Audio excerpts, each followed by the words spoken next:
Like you rightly said, I'm the co-director of GCAP, and I also have a body of work in food nutrition governance. And one of the most important things that's now coming up as a major concern is the way media has almost sold out its role as a public good, journalism as a public service.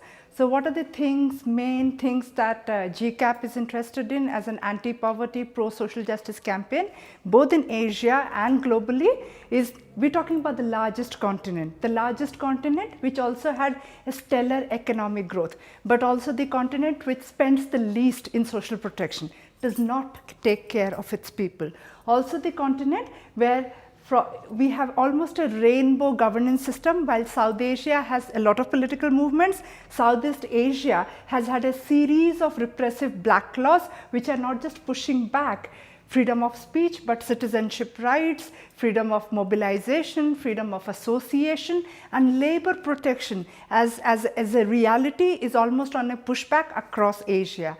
So these are some of the things that we are grappling with. So when we think of an alternative world, we think a world where a continent should not be allowed, a country or a continent should not be allowed to get away with double-digit or even 6 to 7% economic growth and not invest 3 to 4% in social protection, number one.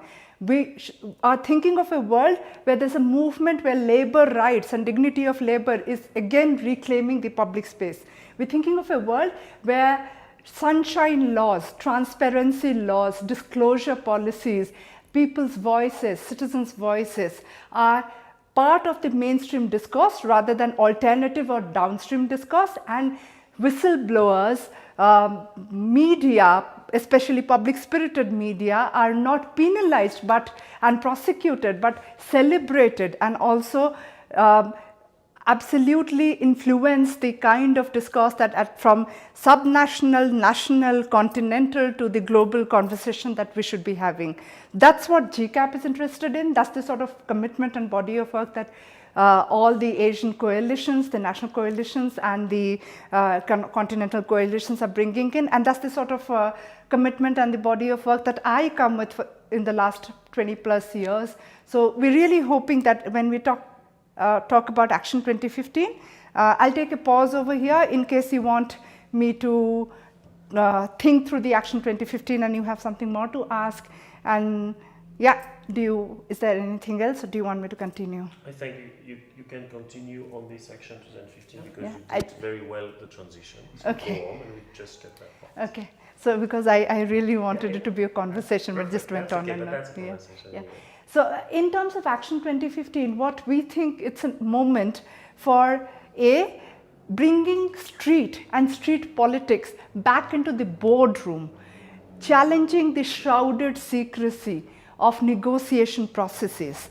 In countries, and big countries, emerging economy countries like India, China, Korea, the Korean Peninsula, a lot of citizens are asking, when negotiators go into negotiating processes, who are they representing? Where is the legislative oversight? Where is the people participation? Where is the media disclosure of the negotiating positions? And if our future is being negotiated, how are we participating in that? So I think Action 2015 gives a fantastic opportunity for the entire Rainbow Coalition, from movements to NGOs to academics to faith groups to public intellectuals to just people, normal people in their everyday living, coming together to raise hell and to say that legislations need not be drafted in boardrooms and in secret shrouded spaces, but in the main street, in the mean street where we are living our lives. So I think that's the major takeaway that we would like to tell the world, that we would want as a call to arms for everybody to come along and join us.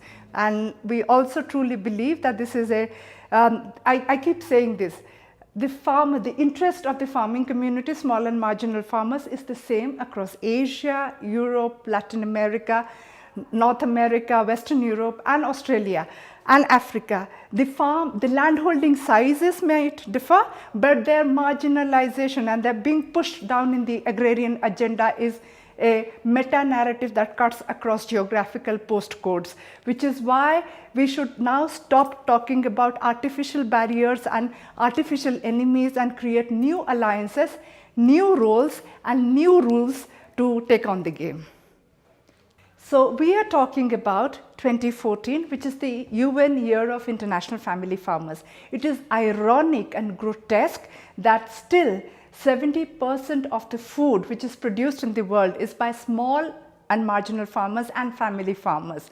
But people who go to bed hungry are also the food growers. If you thought of a definition of injustice, I think this is injustice. The food growers going to bed hungry, and 70% of the food still being produced by the small and marginal farmers and family farmers. So when we are talking about global agrarian reforms, and we are not looking at the interest of these farmers, and we are looking at agribusiness, corporate farming, big food, then we are basically getting something grotesquely wrong. We're failing ourselves, we're failing our farmers, but worst, we're failing our children, we're failing the future that we would like to pass on to our children.